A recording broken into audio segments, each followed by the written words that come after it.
mean, he must know about Isaiah and organizing people. Because this pastor began to organize people. They studied about septic tanks. They figured out what materials they could use that were local. And then they organized this town of 4,000 houses into groups of 4. And in that group of 4, first they started on house 1 and they built a septic tank in the backyard. And then those 4 families went to the next house and built another and another. Now imagine that happening 1,000 times till all 4,000 houses had septic. And their water began to be cleaner and people were healthier. So then this little community began to go out into the neighborhoods and say to people, what would it look like if the kingdom of God came into this town? And they said, well, it is kind of dirty. We're noticing that. So they organized. They did big cleanups. Pulled, junk out of the little streams, bicycles and tires and this and that.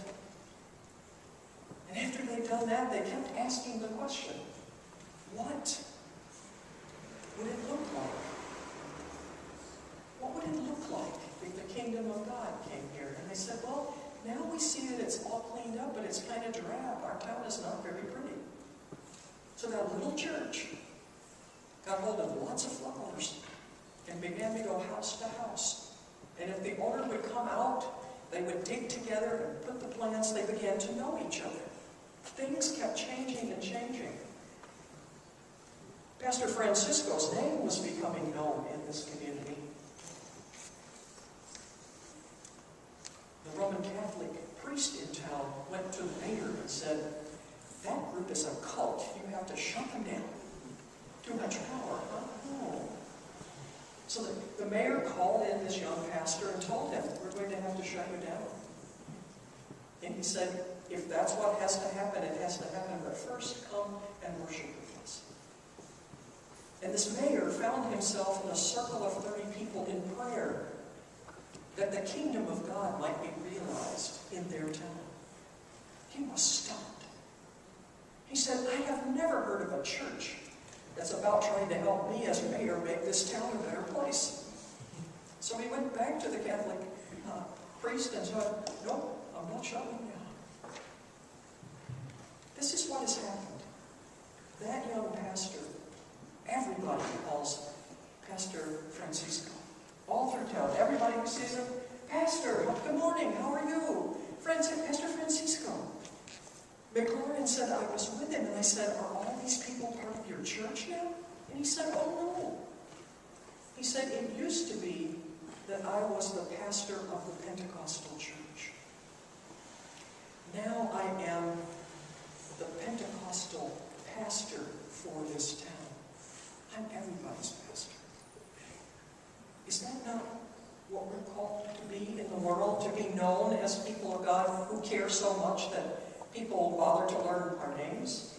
That we bother to learn their names? That we envision together what it would look like? What it would sound like?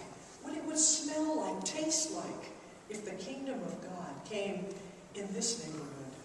You know, I'm new here, so I had to go looking up on the Google which neighborhood we're in. I found out we're in 4 here. Wow. So you got good big territory to go to. I know there are some who live in St. Paul. People drive all over to find a community they want to be part of. And that's a good thing. And asking this question together is what I'm putting before us today. I know you've been about it. You envisioned and came up with the Arts Academy, and it's a beautiful thing. The event that you held last month was fabulous. Raised a lot of funds. Does a lot of goodwill. The question still rests with us. What will it look like? What will it look like if the kingdom of God comes in this neighborhood? The neighborhood of Calvary. The buildings where we go home to after this, to our neighborhoods. What might it look like?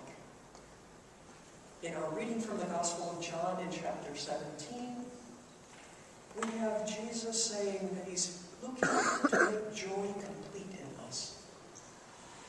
What joy there can be in wrestling the questions together and holding them close until we are moved, until we are sent. And we do that knowing that Jesus intercedes for us, still praying, began praying in that high priestly prayer at the end of his ministry here on earth. But Jesus still continues to intercede between the Holy of Holies and humanity, holding it all together, praying for us that we can be about the kingdom of God, right where we are. What is it that we say in the Lord's Prayer? You can say it. Our Father, my Father, who art in heaven, hallowed be thy name. Thy kingdom come, thy will be done. Where? On earth as it is in heaven. That's exactly what this is about. How do we get heaven to happen here and now? That's our question. And Jesus is with us as we go out these doors and on our way to wrestle that question until answers come and we are moved.